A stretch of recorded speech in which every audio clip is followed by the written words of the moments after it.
तो इस एपिसोड की शुरुआत वहीं से होती है जहां से पिछला एपिसोड खत्म हुआ था। हमारे अंकल के साथ बातचीत करने के लिए दो लड़के आते हैं। पहले लड़के का नाम टोंग था और सेकंड लड़के का नाम हैन शाओ यहाँ पे था। पता चलता है टोंग के पास एक लेटर है जो कि मैडम ने इस तीसरे अंकल के लिए दिए।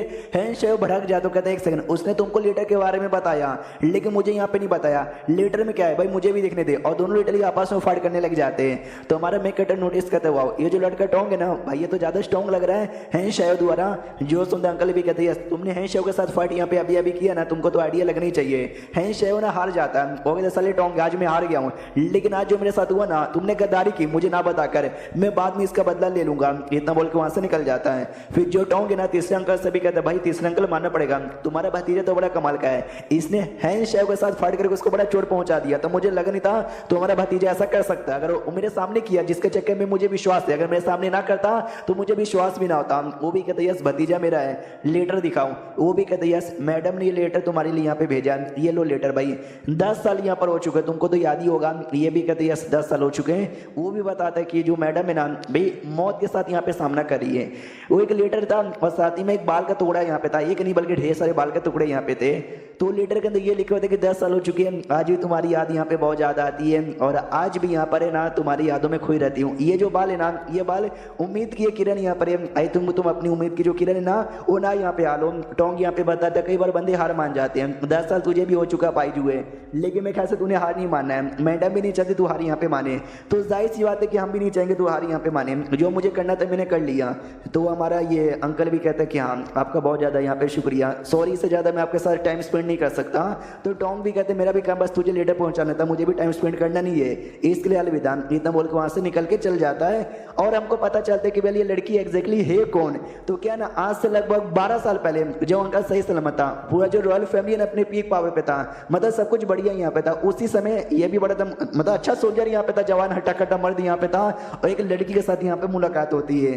तो स्टार्टिंग में भाई तो एक दूसरे को जानते नहीं थे, लेकिन धीरे धीरे एक दूसरे को यहाँ पे जानने लगे, साथ में मिलकर कई बार ना टाइम स्पेंड यहाँ पे करने लगा और दोनों एक दूसरे से बहुत ही प्यार करने लगे। जितना टाइम यहाँ पे गुजरा इनका जो प्यार है ना बहुत ज्यादा गहरा और सच्चा हो गया। लेकिन अचानक से उसके कुछ दिनों बाद से ना सिटी में बहुत सारे अजीब से और मिस्टीरियस लोग यहाँ पे आने लगे और आते हुए जो लोग है ना उन्होंने जून फैमिली पे हमला कर दिया। जून फैमिली की बैंड यहाँ पे बजाने लगे और धीरे धीरे जो जून फैमिली है ना उनके चक्कर में इतना बर्बाद हो गया। रही बात ये लोग कौन थे और क्यों यार हमारी जून फैमिली पे अटैक यहाँ पे कर दिया, तो पता चला वो जो लड़की यहाँ पर है वो जिससे मैं तीसरा अंकल लाइक यहाँ पे करता है, वो लड़की आइस स्नो सिटी नाम की एक सिटी है जो दुनिया के सबसे बड़ी मिस्टीरियस सिटी आती है।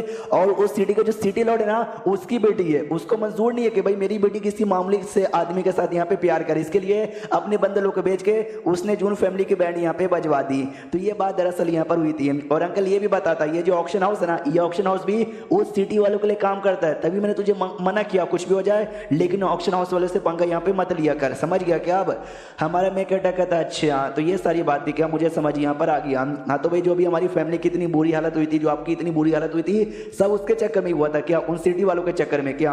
जो सुनते ये भी कहते कि हाँ कहीं ना कहीं उसके चक्कर में तुम कह सकते हो। ये जो लड़का शायद है यहाँ पर आया था ना और साथ ही वो लड़की जिसको मिलाया करता था, यार इन दोनों की शादी बहुत पहले तय हो गई थी, लेकिन ये बात मुझे पता नहीं थी। मैं तो भाई प्यार कर बैठा था उसके साथ। और ये सारी बातें लड़की को जैसे पता चला तो लड़की को भी ऑफकोर्स अच्छा यहाँ पे नहीं लगा, तो सब कुछ छोड़ छड़ के वो वापस अपने स्नो सिटी में जाने के लिए निकल चुकी थी। मुझसे उसने बोला भी था अगर सच्ची में तुम चाहते हो कि हमारा प्यार यहाँ पे चले, तुमको भाई सुप्रीम लेवल पे जाना ही पड़ेगा, वरना मेरे अब्बा जान और मेरे परिवार वाले ना तुम्हारे पूरे परिवार को बर्बाद यहाँ पे कर देंगे। तो मुझे उस दिन का इंतजार रहेगा। इतना बोल के वो चली गई और आज के बाद कभी मुलाकात नहीं हुई और नहीं कोई खबर यहाँ पर आई थी। और आज जाकर ना यहाँ पे खबर टोटल यहाँ पे मिली है। जब वो अलग यहाँ पे होके चली गई ना उसके बाद हमारा कई बार जंग यहाँ पर हुआ था। उसी जंग में मेरे जो दोनों बड़े भाई थे, जिसमें से एक तेरा बाप भी लगेगा, उन दोनों की मौत यहाँ पर हो गई। एक एक करके हमारी फैमिली के काफी सारे एल्डर्स, काफी सारे सोल्जर्स ना मारने यहाँ पे लगे। और उसी में से एक लड़ाई के अंदर भाई मैं भी बहुत ज्यादा ये हो गया भाई, क्या बोलते हैं, चोट लगी, जिसके चक्कर में मैं आप आइज हो गया, कल्टीवेशन बेस भी खत्म हो गया और साथ ही में जो मेरा टांग है ना, मेरा टांग भी यहाँ पे टूट गया और मेरी बॉडी में पॉइजन चला गया। पॉइजन एक आदमी ने जानबूझ के यहाँ पे डाला था। उसने पॉइजन डालने से पहले मेरे को बहुत ज्यादा टॉर्चर यहाँ पे किया था। उसका टॉर्चर करने का जो तरीका है मैं उसी से समझ गया ये भी वही स्नो सिटी का ही कोई बंदा यहाँ पर है जो लड़की के बाप पे बोलने पर मेरे को इतना टॉर्चर यहाँ पे कर रहा हो। चाहे तो मुझे मार भी सकता था, लेकिन उसने जानबूझ के मुझे आप आई जी यहाँ पे बना दिया ताकि मैं बर्बाद हो जाऊं। मैं बर्बाद हो गया, दोनों भाई मारे गए, दोनों तेरे जो बड़े भाई थे वो दोनों भी मारे गए। दादा अकेला भाई क्या ही कर सकता है, दादा बड़ा सैड यहाँ पर हो गया, सब यहाँ पे लगा कि बर्बादी हो जाएगा। लेकिन तूने हमको उम्मीद की कि नई किरण यहाँ पे दिखाई है, तो आई होप तू हमको बिल्कुल भी निराश ना करे। हमारा मैं कटे भी ठान लेता कि वेला इस बॉडी के अंदर आई चुका हूँ, तो जो भी जून फैमिली की बदनामी या फिर जो भी ऐसा बुरा चीज हुई है ना, मैं सब कुछ ठीक कर दूंगा। अब आते हैं इनके सिटी के बाहर सर, जहाँ पे एक बंदा सिटी की ओर आ रहा था और सिटी का डायरेक्शन में पूछते कि बताओ यार ये सिटी कहाँ पे मिलेगा। हाँ तो लोग कहते सिटी आगे मिलेगा। एक सेकंड भाई, तुमने नोटिस किया इसका तलवार? ओ शिट यार, ये तो बंदा कोई वो लग रहा है यार, ये यहाँ पे वापस कैसे लौटा आया। अब देखते ये बंदा कौन है, बाद में पता चलेगा। अब आते लीव फैमिली की ओर। टांग फैमिली के कमाल का पेड़ था जो चोरी हो गया था, जो हमारे मेकेडे को मिला था, अगर आपको याद यहाँ पर होगा तो, जो कोर यहाँ पर होता है वो।